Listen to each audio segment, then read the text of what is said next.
Bonjour, c'est moi cette semaine. J'étais vraiment supposé commencer ma série sur la construction de cette commode. Mais à la place... On a fait une nouvelle bécasse!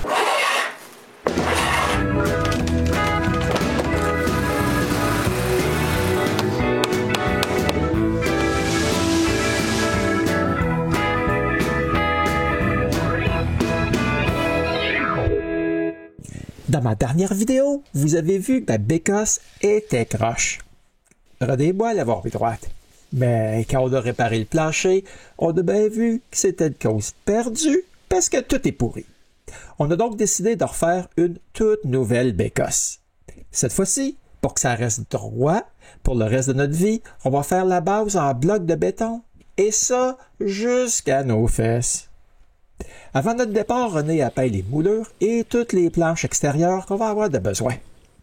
Arrivé au chalet, on a vraiment pas mal plus de choses qu'à l'habitude. Pas juste dans la boîte du camion, mais aussi avec une remorque pleine. On commence par vider le bois de la remorque. Quand c'est fait, je sors la mini excavatrice remorquable que j'ai achetée seconde main pour creuser la bécasse. Cette excavatrice se déplace sur des roues que je dois mettre en place après avoir enlevé les pattes de transport que j'ai fabriquées. Quand c'est fait, je la déplace hors du chemin pour qu'elle ne me gêne pas.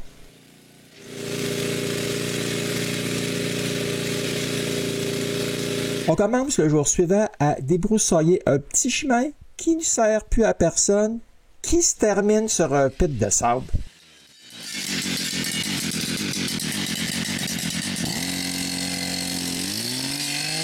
Quand la route est rendue assez large pour mon camion, on va ramasser du sable.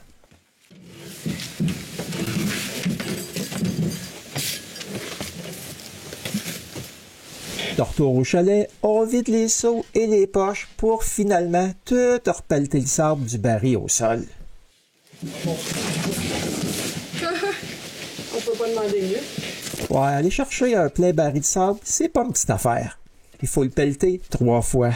Mais maintenant, on est sûr d'avoir assez de sable pour tout ce qu'on aura besoin de faire.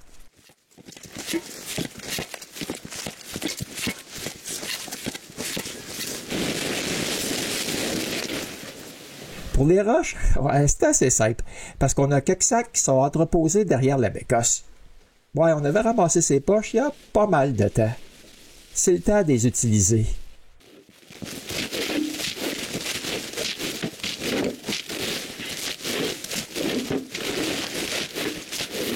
OK, quand j'ai dit quelques poches, je voulais dire 20 poches. Mais au moins, on en a assez pour le béton qu'on veut faire. Le lendemain, c'est le premier jour de démolition. René ramasse les roches qu'on avait mis autour de la bécasse, pendant que moi, je la démonte. Je commence par le toit. Je vais réutiliser pas mal de matériel de cette bécasse. Donc, je fais pas mal attention quand je la démonte. La tôle est enlevée. C'est le tour du toit. Mais avant d'aller plus loin, je vide tout ce qui est à l'intérieur.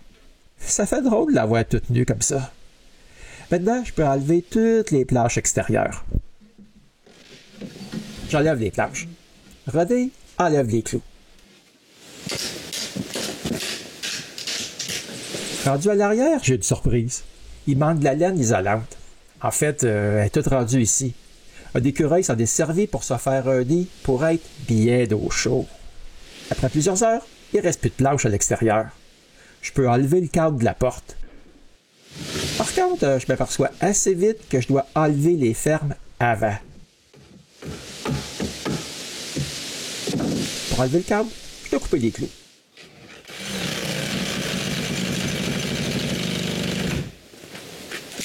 Après ça, ça s'enlève assez facilement. Ensuite, je peux enlever les planches intérieures.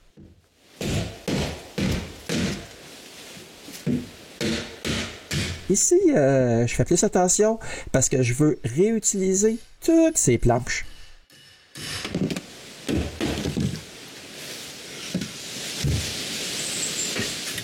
Voici ce que la bécasse a de l'air à la fin de la journée. Le lendemain matin, on termine de la démonter.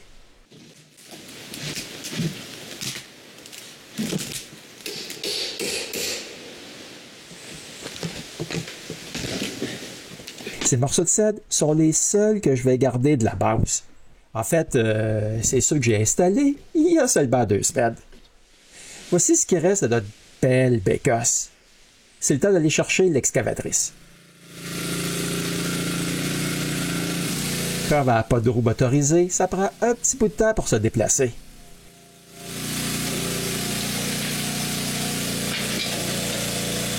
Mais rendu près de la douche, je dois arrêter parce qu'elle passe pas. Et sous aucun prétexte, je vais couper cette arbre seulement pour passer. J'enlève donc les roues et je remets mes pattes de transport.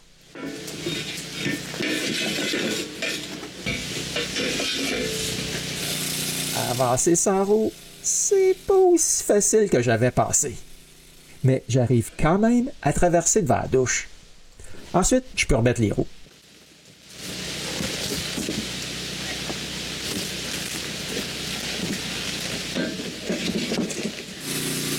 Quand je suis rendu à l'endroit où je veux creuser, je change les pattes de transport de l'avant pour les pattes de creusage et commence à creuser un trou juste une couple de mètres à côté du trou de la vieille bécosse.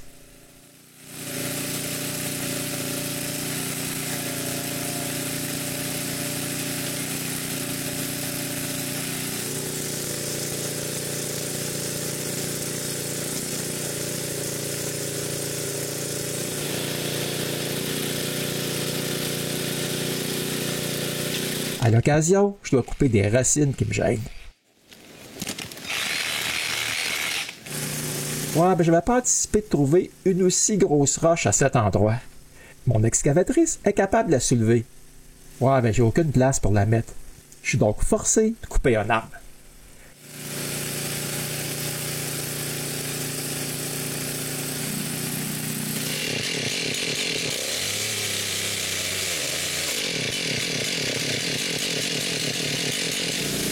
Avec l'arbre qui est plus dans le chemin, je suis capable de déplacer la roche. En fait, sans cette excavatrice, j'aurais jamais été capable de déplacer ce caillou de là par moi-même. À la fin de la journée, voici toute la terre que j'ai creusée. Si je mesure le trou, il y a 2 mètres de profond. Le jour suivant, je commence par graisser les articulations de mon excavatrice et je commence à creuser dans la vieille bécosse. La terre propre va à gauche et celle qui est sale va dans le trou que j'ai creusé la veille. 1h30 plus tard, j'ai un sérieux problème. Un tuyau a frotté sur le cadre et fui. On doit retourner à civilisation pour le remplacer. En chemin, on rencontre un bébé orignal sur la route. Ouais, il ne doit pas voir souvent des humains. Ici, il était juste à une couple de mètres de nous. Pour acheter ce boyau, on a dû rouler pendant 7h15 pour faire 500 km. Le jour suivant, je change de boyau. Ouais, c'est vraiment facile. Ensuite, j'ai juste à remettre de l'huile et c'est reparti. Mais pas pour longtemps. Ouais, ils ont fait une erreur avec leur tuyau et en 1 heure, c'est ce qui est arrivé. On doit retourner pour aller chercher un autre boyau. Mais cette fois-ci, on a dû aller plus loin encore et on fait 622 km pendant 8h30. Après avoir mis de l'huile, je peux continuer le trou.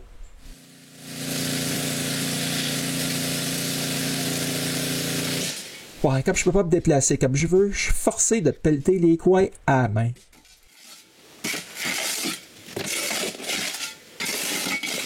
Mais j'arrive à creuser un trou de 175 cm de profond. Maintenant, je peux couper du bois pour faire une forme pour couler la fondation.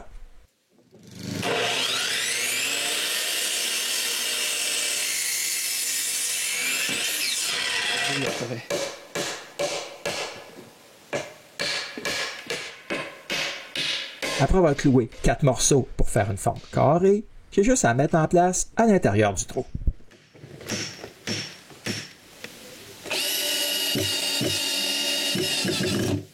Le jour suivant, on est prêt à couler la fondation.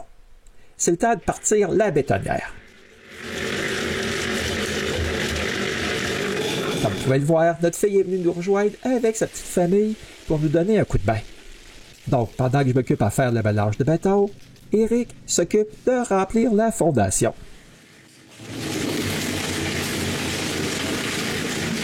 À deux comme ça, couler la fondation a pas pris beaucoup de temps.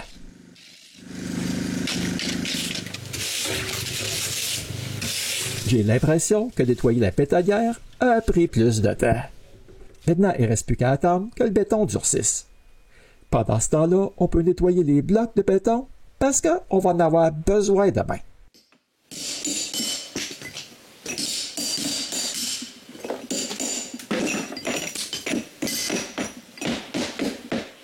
En tout, on nettoie 140 blocs.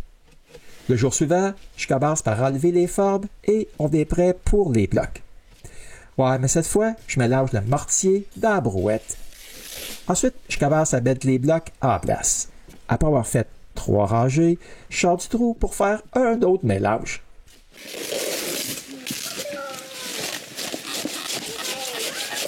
Pendant ce temps-là, Eric prend la relève avec les blocs. Et à un avant-midi, tous les blocs sont en place. Ce qui donne la chance à notre fille, la chance de faire un peu de canot à grande peine de Louis qui ont laissé sur le quai.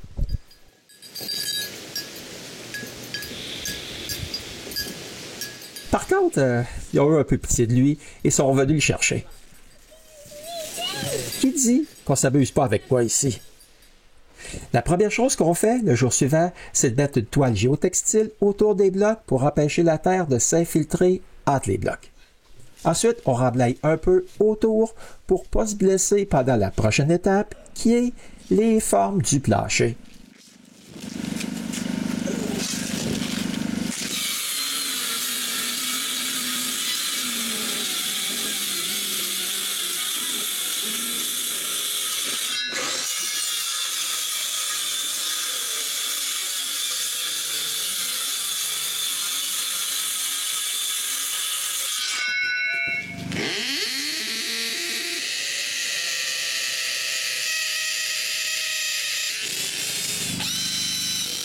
Yes!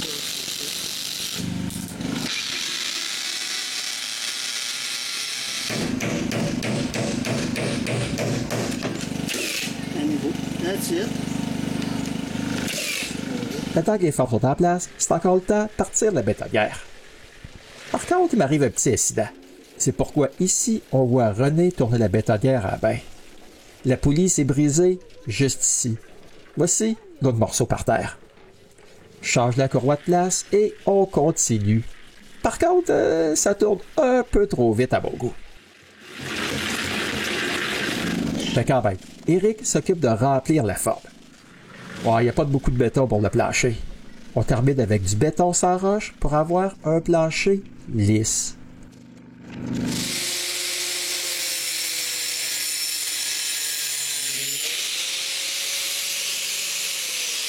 Je passe le reste de la journée à couper des blocs pour l'autre partie qui sera par-dessus le plancher. Une heure plus tard, j'arrête et je lisse le béton. Maintenant, on est prêt pour le jour suivant. Après avoir enlevé les formes, je mélange du mortier et Eric pose les blocs.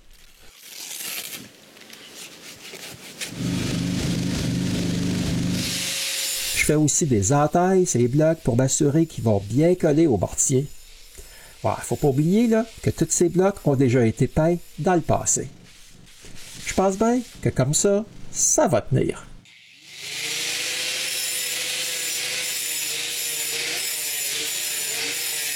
Pour être sûr que les blocs tiennent à l'horizontale, je perce des trous et on met des tiges de métal dans le béton qu'on a rempli des blocs verticaux.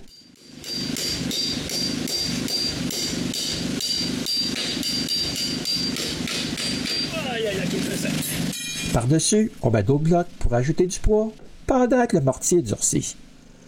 La partie de la cheminée nous donne un peu de fil à retordre, mais on réussit quand même à tout cibater les blocs.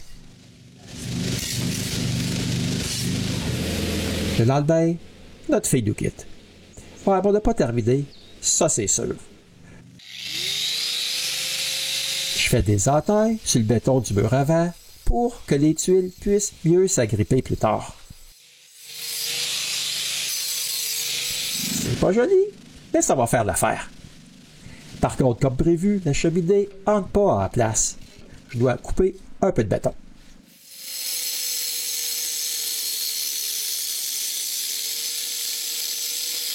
Ouais, ben c'est bon dans le plancher, ma chale. Je vais les boucher avec du mortier.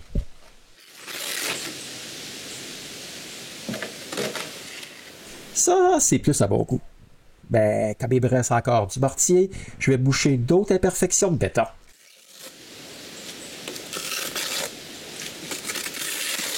Après avoir passé toutes ces journées à jouer dans la terre et le béton, notre linge y est super sale. Il faut faire du lavage. J'apprécie toujours la machine à laver de la maison quand on fait la lessive ici. Et dire que dans les années 40, quand cette machine a été construite, c'était la fine pointe de la technologie. Après avoir étendu le linge, on fait un peu de ménage et de paysagement avant de pouvoir continuer.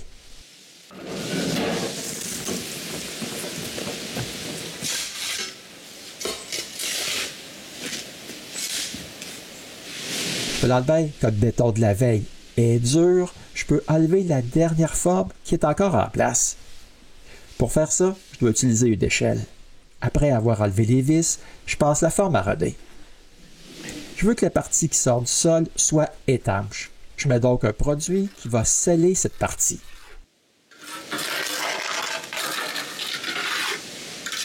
J'en mets aussi sous la partie du siège. Ouais, j'aime bien cette couleur. Elle va bien avec notre thème. Maintenant que tout est scellé, on peut commencer avec la partie en bois. Comme je veux réutiliser le plus de matériel possible de l'ancienne bécasse, je dois modifier le cadre du haut. Je commence par ajouter un bout pour que ce soit à nouvelle longueur. Ensuite, j'utilise ce bout de forme pour souffler les côtés pour que le cadre soit à la nouvelle largeur.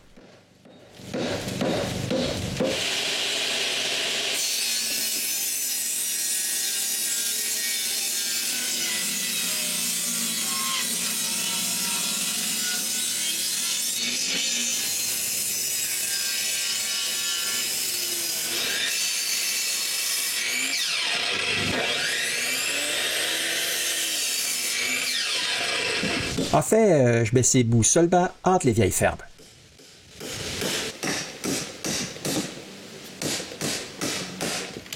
Je dois aussi faire de l'espace pour la cheminée.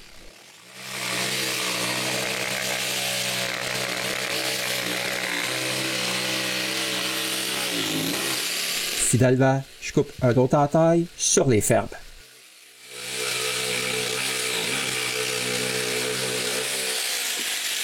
C'était pas une bonne journée, parce qu'il y a eu des averses aux heures. Mais entre les averses, on est sorti, coupé du bois et on l'a fixé au béton.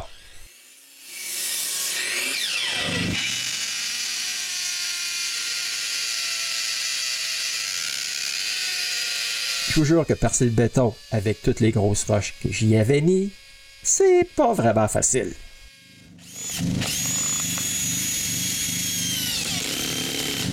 Par contre, percer les blocs, c'est vraiment de la petite bière.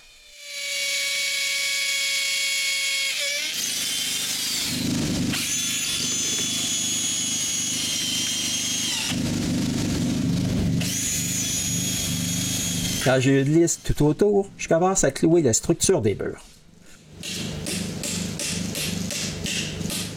Je mesure pour l'arrière et je les coupe.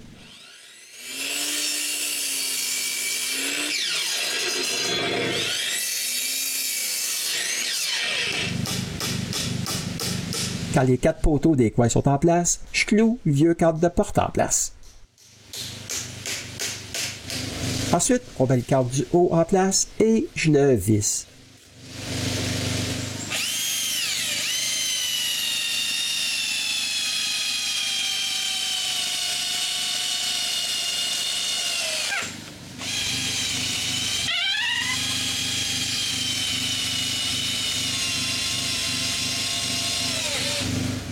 Je visse aussi le cadre de porte au cadre.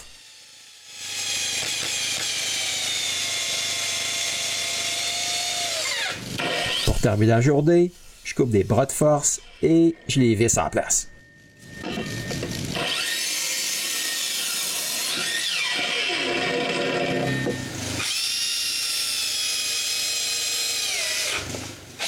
Le lendemain, je visse les fermes.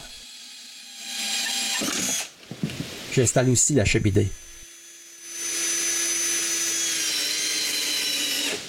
Puis, je commence à mettre les planches du toit en place. Quand je suis fait que tout est bien à sa place originale, je les cloue définitivement.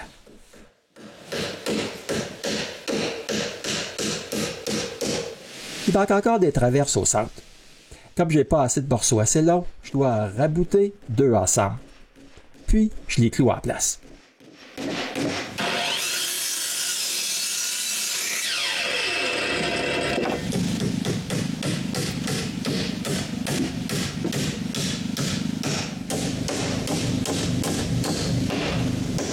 Je mets aussi des baguettes qui vont servir à clouer le mur intérieur plus tard. Finalement, je peux commencer à couper des planches pour les murs extérieurs. La première coupe est à 5 degrés. L'autre côté il est droit, donc je le coupe à scie à onglet. Après avoir marqué la taille de la ferme, je la coupe. Et on peut clouer la première planche du mur extérieur.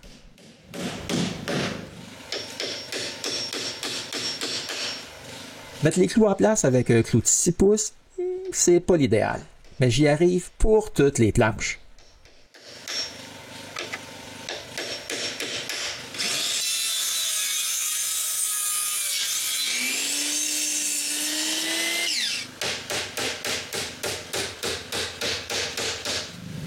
Deux heures plus tard, j'ai un mur de fait. Ah, ça me prend moins de temps pour le deuxième. Le mur arrière, lui, a une coupe de 5 degrés comme toutes les autres, mais je dois couper le haut à 27 degrés. Je termine l'arrière à noirceur.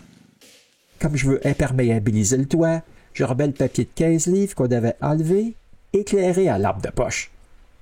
Une chance parce qu'il pleut pendant 2 jours complets. On doit rester au sec à l'intérieur du chalet. J'aimerais bien vous dire que j'ai commencé ce montage pendant ce temps-là, mais j'ai eu une erreur de validation de licence. Comme j'ai pas accès à l'Internet, je programme un générateur de mots mystères. Renée, elle, par contre, est bien plus constructive. Elle peint des figurines pour notre prochaine session de marché de Noël.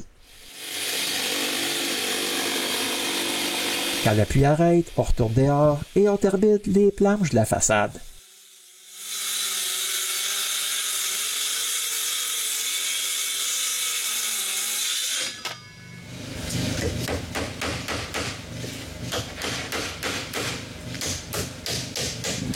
Enfin, toutes les planches sont en place.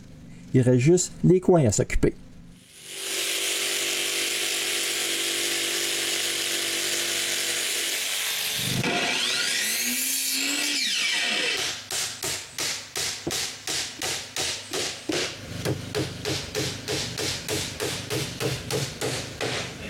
C'est fait. Les 4 coins sont recouverts. Comme il reste encore un peu de lumière, j'en profite pour marquer et percer les 2 trous d'aération sous le toit. C'est juste le jour suivant que je réalise que j'avais oublié de poser les moulures autour de la porte.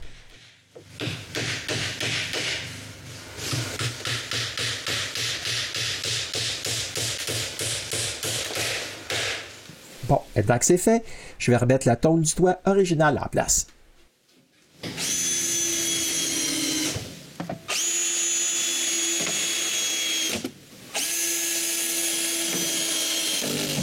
Comme je suis sur le toit, j'en profite pour mettre le chapeau de la cheminée.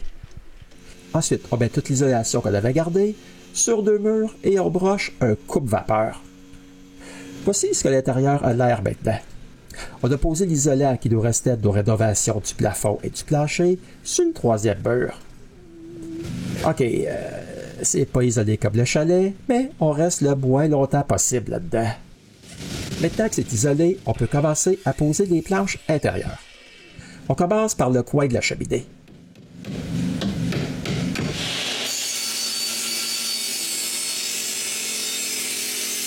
Pour terminer, il faut faire une coupe dans les planches originales. Et voilà, les planches intérieures sont toutes en place. Par contre, il nous faut un plafond. Je voulais réutiliser l'original. Mais les écureuils ont tellement uriné dessus que ça sent plus dégueulasse que quand on a creusé. À la place, je coupe un bout de contreplaqué d'œuf.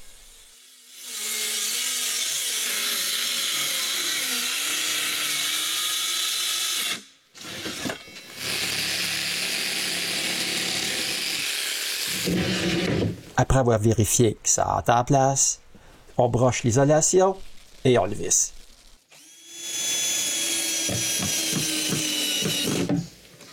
C'est maintenant le temps de remettre les boulures qui étaient originalement au plafond.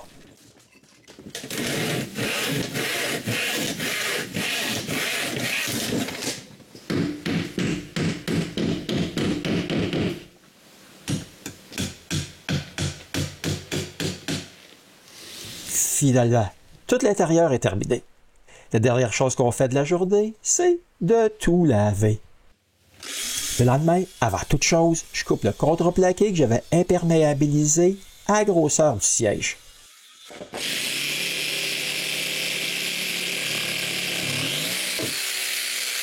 Après avoir vérifié qu'il entre bien en place, je peux commencer à peindre l'intérieur de la bécosse. Je peins le nouveau plafond et je mets aussi une nouvelle couche sur les murs. Mais vous en faites pas. Pendant que je fais ça, Renée, elle, sable la porte. La couche blanche de peinture avait tout écaillé. On va tout sabler avant d'en remettre un autre. Moi, j'ai pas terminé. Je redonne une autre couche sur les boulures pour cacher les têtes de clous. Je donne aussi une autre couche, ces boulures des triangles de ventilation. Pendant ce temps-là, Renée, arrête pas de sabler. Mais comme selon les indications, la peinture sèche en 2 heures, je redonne une autre couche. Quand j'ai terminé, je remplace Renée avec la sableuse et termine le sablage.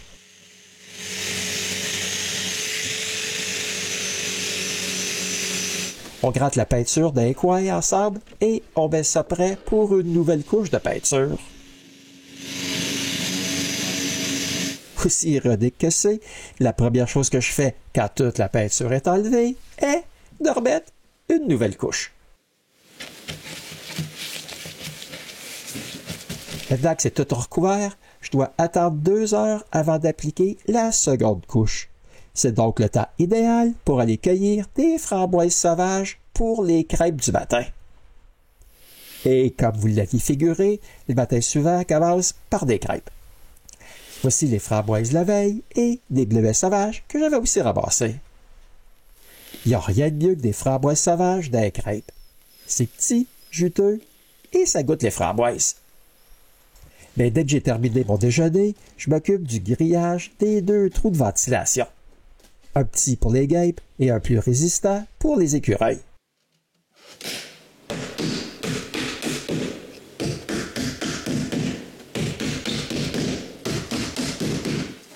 Ensuite, c'est le tour du siège.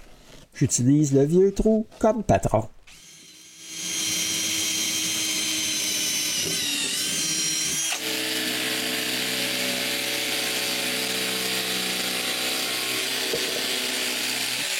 C'est parfait. Par contre, on veut mettre une boulure à l'avant. On fait donc une boulure.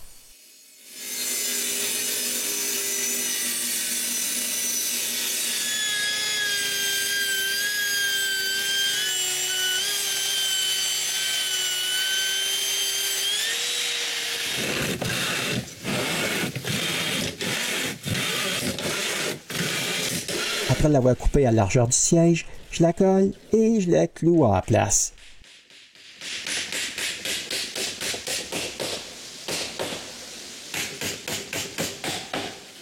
Ensuite, on est prêt pour couper les tuiles. Je trace la forme du trou et je les coupe.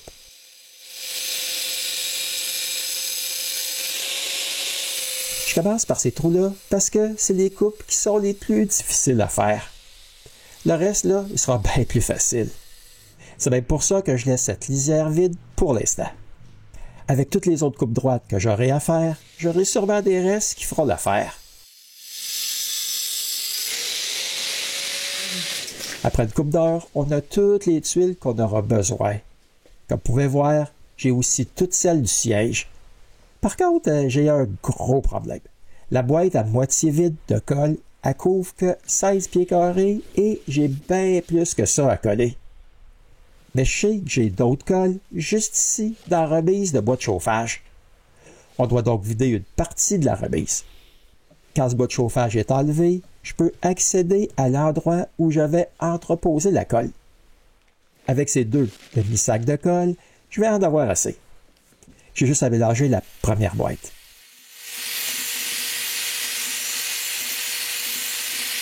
Ah, j'ai pas de truelle dentelée au chalet. J'utilise donc une truelle normale pour étendre la colle.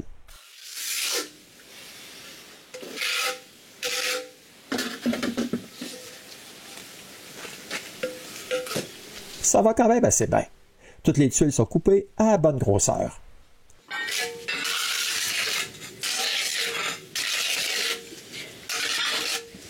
Une heure plus tard, les 16 tuiles sont collées. Par contre, il se met à pleuvoir et j'ai pas encore collé les tuiles du siège. On rentre donc à l'intérieur et je termine de les coller. Maintenant, on a juste à attendre que la colle sèche. Dans le bain, je coupe des baguettes de bois pour les clouer au bas des planches du mur qui sont plus assez longues.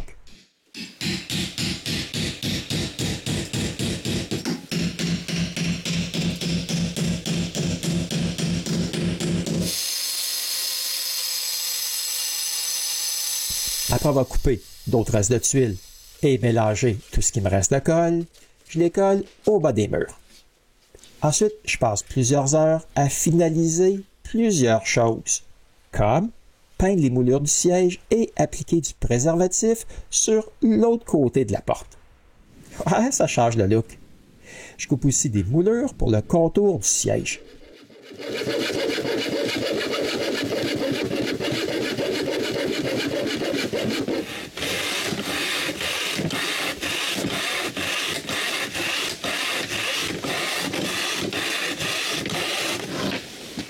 Maintenant que je sais que j'ai assez de moulure pour tout le contour du siège, je leur donne une couche de peinture. Ensuite, on remet tout le bois de chauffage en place. Tout ça a pris assez de temps pour que ça fasse 24 heures que j'ai collé les tuiles, ce qui veut dire que c'est le temps de mettre le coulis.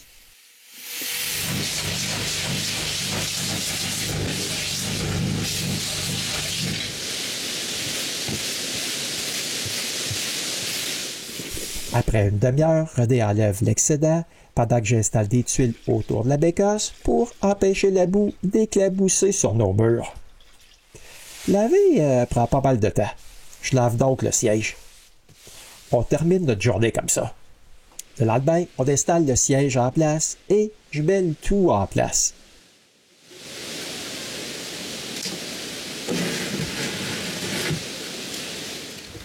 Maintenant, je coupe à bonne longueur et installe les moulures que j'ai faites la veille.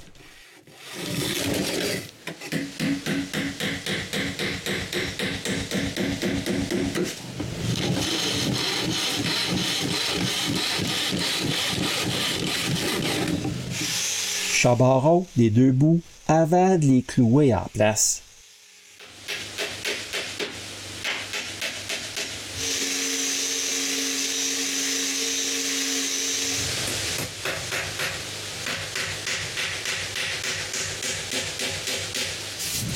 Maintenant, j'ai qu'à peindre les clous et le bois exposé des boulures. Si un jour on aura besoin de retourner dans ce trou, on n'aura qu'à enlever les boulures. Mais j'anticipe pas vraiment d'y retourner. Puis, on remet en place toutes les choses qu'on a enlevées la vieille bécasse.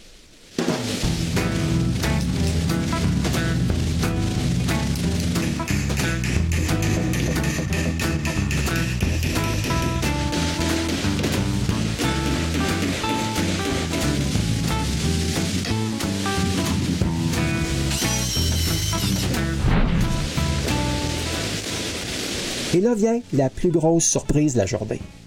Je remets la poignée de la porte en place et aussi les pentures en pensant que j'aurais juste à la revisser en place, mais je me trompais. Il a fallu faire de grosses modifications.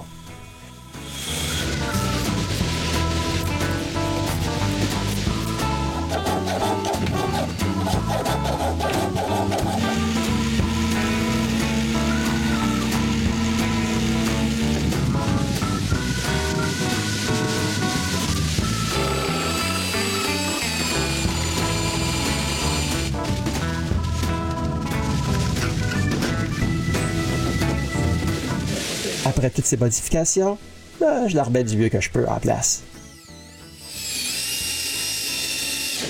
J'avais dû enlever les bouillures pour que la porte ferme. Maintenant, je dois les remettre.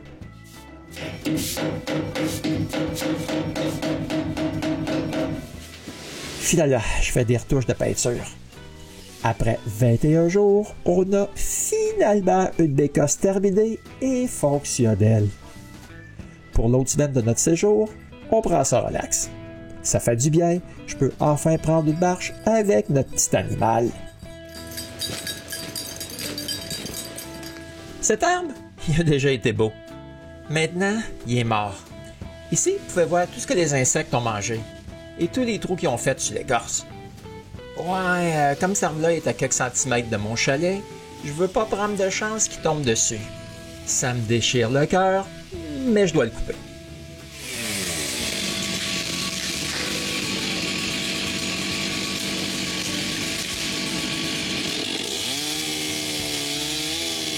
Après l'avoir coupé en quartier, on va le mettre à côté de la guérite.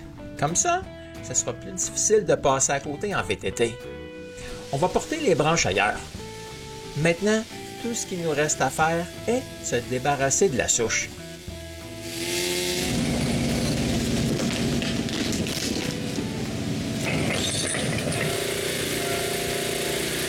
Après avoir déplacé l'excavatrice qui était près de la bécasse, j'ai élargi mon stationnement un peu. Après plusieurs heures, j'ai réussi à élargir tout ça. Je suis pas mal content. J'ai aussi élargi de l'autre côté pour m'aider à tourner en camion. Ensuite, il faut passer à notre départ. On met donc l'excavatrice dans la remorque. Ouais, j'ai pas eu le temps de voir beaucoup d'animaux sauvages durant notre séjour, mais au moins, il y en a eu plusieurs qui sont venus autour du chalet nous voir et pour examiner nos travaux.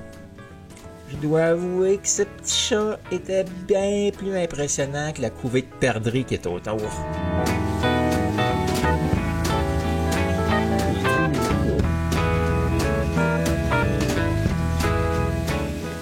C'était la construction de notre nouvelle bécasse. Ah, ouais, c'est dommage qu'elle ressemble autant à l'autre. Mais n'empêche, on est pas mal content.